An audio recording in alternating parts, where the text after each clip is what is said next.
procrastinating. I swear my brain did not just die. All right, there we go. So what percentage do you think is the average amount of time that an admissions officer would spend reading over your essay? That part of your application. How much percent do you think? 5. 7? Anyone else want to take a guess? 33. Oh, somebody has the PowerPoint open. Yes, 33%. So in other words, you know, it's really important that you understand how important the essay portion is, okay? So sometimes what the essay portion will do is it will, you know, be like the breaking point, the deciding factor, all right? It can be a tipper in most cases. Sometimes you can write yourself in. So it's actually very powerful and, you know, important. So here are some college essay do's, okay? So, you know, put a lot of time into your introduction. You know, you want to intrigue your reader. You want to, you know, make them really think, wow, this is really interesting. I want to know more. You know, you don't want to give the whole story right away. You want to kind of bait them a little bit and get them to come in and want to read your essay. All right. You know, sometimes one simple, vivid sentence can do the trick, believe it or not. It doesn't have to be super wordy and super elaborate. In fact, I absolutely think that's a bad idea. Okay. I think it's simple and vivid and pulls you in is, you know, is a good thing. So think about, like, you know, the first lines of novels. A lot of first lines of novels are not elaborate imagery, okay? Sometimes they are, but a lot of times it's one vivid sentence. So my favorite science project was a complete failure is an example. Now it's a simple one, and it's simple for a reason, because, you know, failure, that is just a very simple sentence, but it's effective in that we kind of get an idea. Oh, hey, what science project? Why was it a failure? What happened? So it pulls you in and makes you want to read, you know, what the details are. Keep your focus narrow. So you don't want to try to tell the story of 3 different things, for example. You want to tell one thing in depth, one event, one instance, excuse me. So essays that try to be way too comprehensive sound like there's rambling, or it can sound like it's watered down, or it could sound like a list. So avoid doing that. Think really honing your focus. So you want to make sure that you're thinking about what your message is. Now, your message could be, you know, something that has shaped you in your life, or maybe you came to some kind of realization about what kind of person you are, or it could be anything that is about you, because that's what the purpose of the essay is. It's to really get the admissions officer to get a glimpse at who you are as an individual, because that's the reason you're going to get in most of the times. Okay, yeah, so I wanted to say this other thing here. Don't bury your point. Keep it personal. Your story, not your whole life story, but your story about how X happened to you. So the story of, let's say you were in a car accident, for example. All right, this is just a random example.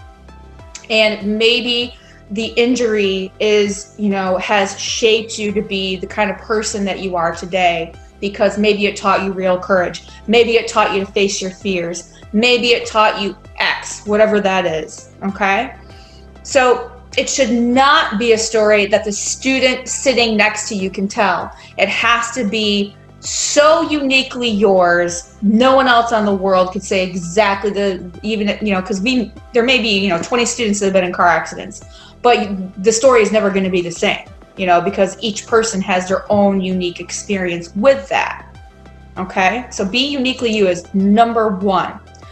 So you're going to want to prove it. You want your message. You want your one thing that you talk about in depth. You want to give specific examples and incidences that surround that message. Okay, so there's a difference between simply stating something and letting the ideas unfold in a certain order. Now, does that mean you have to start from the beginning of your story and leave off at the ending? Or can you, switch up the order of which that you tell it in? Of course you can. You can start in the present moment if you want to, and then flash back to the past. You can start with, my grandmother once said, blah, blah, blah, whatever it was. And I, put that into play during my car accident when I was 8 years old. Whatever. You see what I'm saying? Like, there's lots of different ways that you can start your story, and you want those ideas to unfold in the way that feels natural to you. Okay. Don't be boring and generic. So saying something like, I like to be surrounded by people with a variety of backgrounds and interests. That's very blah, blah. Okay? Instead say, during that night, I sang the thing, and this is, again, just a random example, okay, of how you could say something better. During that night, I sang the theme song from Casablanca with the baseball coach who thinks he's bogey, discussed Marxism with a little old lady, and heard more than I ever want to know about some woman's gallbladder operation. So really putting the reader in the moment, like, oh, wow, that's interesting, and not just being boring and generic, okay? So be specific. And part of being specific and providing specific details is to avoid generic sayings or cliche way of saying things. So, here's an example. There's a lot of words here, but this is an example of boring and generic, and this is what you want to avoid. I want to help people. I have gotten so much out of life through love and guidance of my family. I feel that many individuals have not been as fortunate. Therefore, I would like to expand the lives of others. Anyone could say that. Anyone. So what you could say instead would be something like, my mom and dad stood on plenty of sidelines to their shoes filled with water and their fingers turned white. Or somebody's golden retriever signed his name on their coats in the mud. That kind of commitment is what I like to bring to working with fourth graders. Okay, obviously your story is going to be specific to you, but really go back in your mind and really think about something that's like this that you could integrate into your message. Okay, show, don't tell. So some good examples of showing and not telling are, when the night fell upon the summit, I stared at the slowly appearing stars until they completely filled the night sky. Despite the windy conditions and below freezing temperatures, I could not tear myself away. Okay, so that's a good example. This passage shows how the author thinks and feels, more so than if the author had spelled it out for us. They just told us there was a sky, it was cold out. You really want the reader to feel it instead. Know your subject. Any factual errors in the essay are going to make you look not credible. So, for example, if you're applying to Syracuse University, you'd want to know what kind of majors they have, because if in your essay you mention a major that they don't even have at their school, then that's going to make you look bad. So you want to avoid doing that. So make sure that the university that you're applying to has the program that you want to attend, okay? Answer the question. So if they give you an essay question, then, and it has a word limit, respect the word limit, okay? And don't turn it into an autobiography, all right? Because if you say all this stuff about you, but then you never answer their question, that makes you look like you can't follow directions, all right? So don't ramble, don't wander, specifically answer the question. Best way to do that is turn the question into a statement and put it in your essay, all right? The next thing is you want to make sure that every sentence in your essay backs up the one message that you are trying to explain to readers, okay? And after you're done, ask yourself, is there any sentence that does not, it's not critical to understand the message? If you have like a few that you're like, well, that was just there for, to make it more, interesting, but it doesn't really back up your message and you want to get rid of it. And that might be the hardest part, is the word limits. Because most kids, when you give them word limits, they don't know how to make it like more condensed and shorter. It takes time.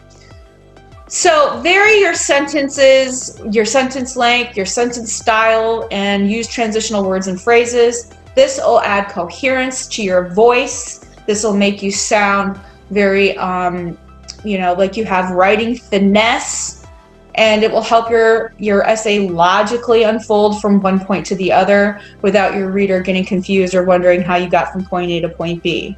So good writing always contains a variety of different sentences: short, complex, compound, complex, compound. And transitional words, these are just a few, but you know, there's a whole slew of them that we'll talk about later. But transitional words and phrases are things like unfortunately, nevertheless, with that said, for that reason, you know, those kind of things. Use active voice verbs. So as you know, or maybe you don't know, well, you're about to find out if you don't know what active voice is. So this is when the subject is the doer, okay, and not the receiver of the action. So for example, if I said something like, the cheetah was beaten by the gorilla, okay, that's passive, all right? It's flat, it's uninteresting. Was beaten by the gorilla. Instead, you would say the gorilla beat the cheetah repeatedly, that kind of thing. So the active voice is more interesting. I'm not telling you to get rid of all of the passive voice in your essays, but just be mindful that active voice makes your writing sound better, okay? So words and phrases like is, are, was, were, I don't think that I list them in the PowerPoint, but you might want to write them down.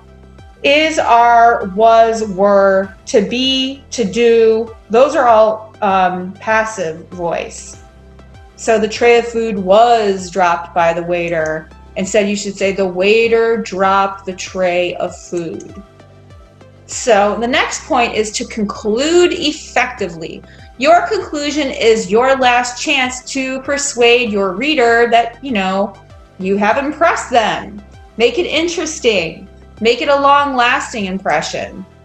Avoid summarizing. I know your whole high school career, you've probably been told to summarize in your conclusion, but that's not really what your conclusion is going to do in this particular kind of essay. In your conclusion, you're going to want to refer back to your message.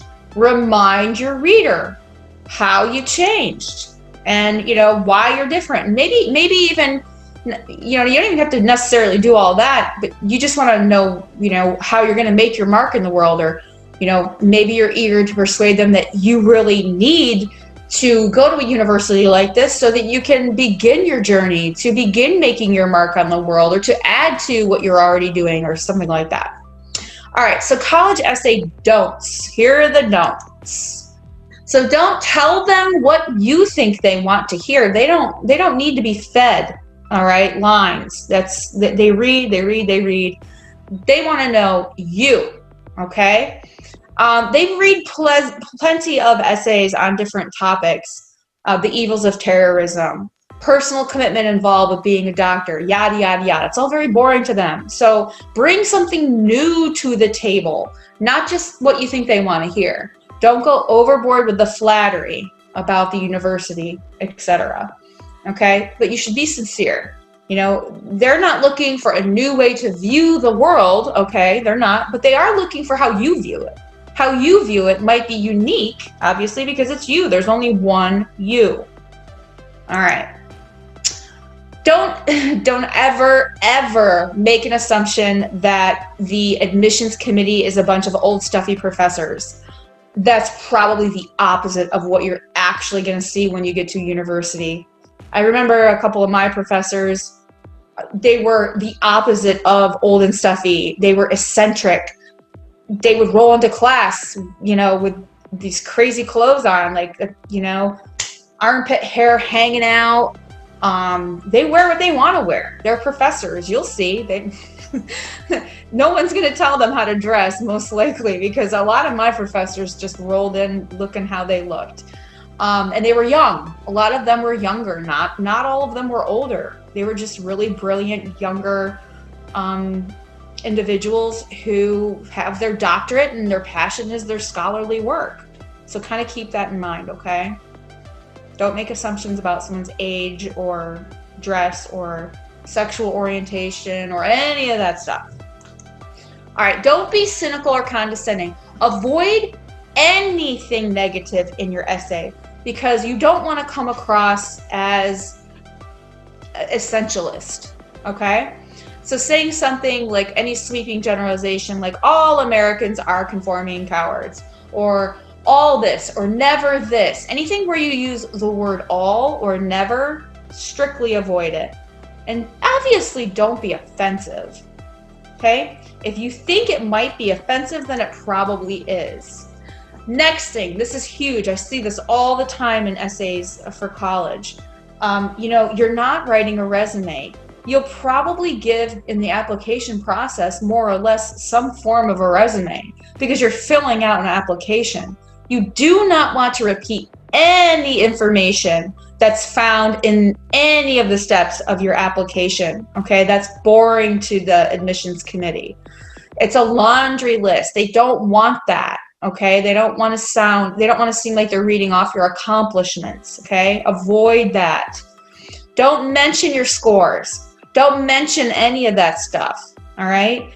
You know, your GPA, your SAT scores, that you got a perfect score on X, Y, or Z, generally isn't going to be the message that you want to send, okay? Your intelligence will come across in your essay without stating it specifically. For example, don't say this. During my junior year, I played first singles on the tennis team, served on the student council, maintained a B+ average, and traveled to France and worked at a cheese factory. Ugh, you don't want to do that. That's a laundry list. Don't tell the story of your life, okay? One memorable event, one unusual event, that's it. You're going to go one in depth. That's all you have time for. Very, very focused. It should not ever be the story of your life, okay? Or the story of someone else's life. Just a teeny tiny little glimpse at one moment that shaped you, changed you. You realized something important. Essays about your family, your trip to France, all those could be separate essays, right?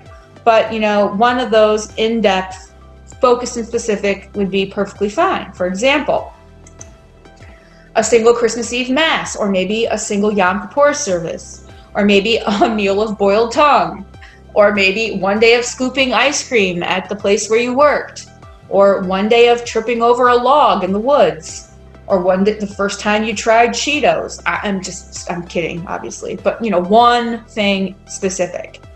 Don't use 50 words when 5 will do. So when you're writing something, eliminate unnecessary words. If you wrote something like, in society today, consider just saying now, okay? Short sentences are more forceful because they're direct, and you want to be direct. Okay, too many words. Over the years, it has been pointed out to me by my friends, parents, and teachers, and I have even noticed this about myself as well, that I'm super annoying because I keep rambling on and on and on. Oh wait, it says, I am not the neatest person in the world. But you heard it, right? You heard it. When someone talks like that, it's really pretentious and it's kind of annoying. Okay, so you could just say something like, I'm slow, or I'm messy. 2 words instead of 50. All right, we don't need to know. And I've even noticed this about myself. Once upon a time, I sat next to the river and I lived in a van down there. No, don't do that. Don't ever live in a van down by the river unless it's a tiny house and you're happy. Okay, and it's good for the environment. I mean, if you know, it's not. All right, tangent. Back to the PowerPoint. Don't bore the reader, but do this. Be interesting. Okay, admissions officers have to read hundreds and hundreds of essays, and they might fall asleep, so you want to keep them awake. And you know, you want to be memorable, okay, but maybe not so memorable that, you know, they're like, whoa, this one can't get in here, that's a little cray. Or, you know, don't be overly eccentric, but be yourself. All right, don't use cliches. Take them out of your essay. If you have an essay already, look for these things. And if you know, while you're writing your own, make sure you don't say these things. Ready? Cutting edge. I learned my lesson. I always learn from my mistakes. I know my dreams will come true. I can make a difference. Blank is my passion. I no longer take my loved ones for granted. These lessons are both useful in or on and off the field, or whatever sporting arena. I realize the value of hard work and perseverance. Blank was the greatest lesson of all. I know what it is to triumph over adversity. Blank opened my eyes to a whole new world. Now, if your first draft, you write these into your essay, then you're just going to have to figure out how to say it differently so that it's uniquely you and it's not a cliche. Again, don't use cliches. Here's some examples. As I finished the race, I realized I had learned the value of hard work and appreciated the fact that I could accomplish anything if I set my mind to it. Working in this atmosphere made me appreciate the value of diversity. So if you look at these two examples, you can see where the cliches are. The value of hard work, if I set my mind to it. The value of diversity, okay? You really have got to sit down and figure out how you can say that differently and be uniquely you. With each member contributing something valuable to our purpose, I soon recognized the importance of teamwork. So one of the keys to really figuring out how to fix this problem, if you make it, let's just say you write this out and you're like, but it sounds good. I don't want to change it. That's when you got to say to yourself, but I'm telling here, I'm not showing. So these are all telling statements. So how you correct this problem if you are guilty as charged of doing it, then you just go back and say, how can I show the reader what I'm trying to say versus just telling statements like these? Because telling statements are always going to be cliches most of the time. As a young child embraced me in gratitude, I discovered the value of making a difference in people's lives. Again, true value of making a difference in people's lives. Anyone can say that. That's not a statement that's uniquely you. Give us what happened. Show us. Let me see it. I want to know. Tell me in words the true value of making a difference in people's lives. What were you doing? Were you serving food to the homeless? Were you hiking up a mountain and someone fell over and you picked him up and got him well? Like, what happened? You know, tell us. Or show us, I mean. That's what I meant. Show, not tell. All right, that summer in New York truly broadened my horizons. How? We're like, what? Tell us. Show us. I mean, show us. That's what I meant to say. All right, so anyway, personal perspective, it's always the key. Show them who you are. Show. Don't use a quote for quote's sake. So if you want to start your essay with a quote, it has to be meaningful. So if you want to say something like, Uncle Joe always told me, or Uncle Joe used to say, or my friend Sam once told me blank, fine. But if you're quoting from Thomas Jefferson or Albert Einstein or whoever, you know, I mean, it has to be something that ties directly into uniquely you stuff, okay? So I would just stick to your own words. It's better. All right. You have a very limited number of words, so you want to really make them your own. Just remember that. All right. Yeah, that's sweetener in it. Blech. All right. Don't use prepackaged, predictable, generic statements. I chose college X because college X is committed to learning and I want to learn. Learning is important. No. Do not say stuff like that. Don't rely on how-to guides. You know, you can use them to get your creative juices flowing, but don't adhere too rigidly to formulaic writing. You really want to have the opportunity to tell your story. Definitely don't use their example topics. Use the university's topics where you're going to go or the prompts that I give you. Okay? Don't thesauricize your essay. Don't try to sound smart or overly wordy. That comes off as stodgy. I meant stodgy. You know, like too firm, formal, and it doesn't capture your true voice. Okay? Admissions officers can tell when you've overused too many synonyms. So big words also, if you misuse them, they really don't sound right. It makes you look not very good, okay? And it sounds contrived. Powerful ideas are best often expressed in simple, elegant prose. So don't feel the pressure. Let's say, for example, if you feel like you can't write, you know, don't worry about necessarily the craft side of it. If you get the voice down, you can get the craft later. By that I mean, you know, the words and phrases that'll help your essay sound, you know, more showing versus telling, for example, like imagery and things like that. Good writers use the best words, not the biggest words, all right? Also, don't use slang. I feel like that's kind of a no-brainer. You shouldn't sound like you're sending an email and being super casual, and you shouldn't be using acronyms or... Yeah, hello? Hello? Hello? Are you going to continue? Avoid words such as very, a lot, cool, awesome, and nice. Okay, don't use words like that. Oh yeah, you noticed this part right here, FML. Is that what you were saying, Kevin? No, I didn't say that. Okay. Don't plagiarize. Okay, guys, I don't even need to go over this, but I'm going to go over it anyway. Obviously, don't buy an essay online. That goes without saying. Admissions people can tell if you purchased an essay. Don't do it. And don't have your parents write it for you, because it's that, come on. Don't do a daddy did it or a mommy did it, all right? Don't use the same answer for 2 different questions. That's lazy. Don't do it. Don't do it. Yeah. Admissions officers from Northwestern can tell if they're handed an essay that answers Duke's question. Don't do it. Don't mention college X. Oh, obviously. Don't mention college X and college Y's essay. Oopsie. Don't do it. Don't forget to proofread. We're going to do peer review and peer editing, but make sure you do a thorough one yourself. Get it on as many eyes on your essay as possible to make sure that you're not making simple grammatical mistakes. Don't rely on your computers for spell check. And this happens all the time. After I graduate from high school, I plan to, yeah, don't do that. From day one, Danny was my best friend, and you know, okay.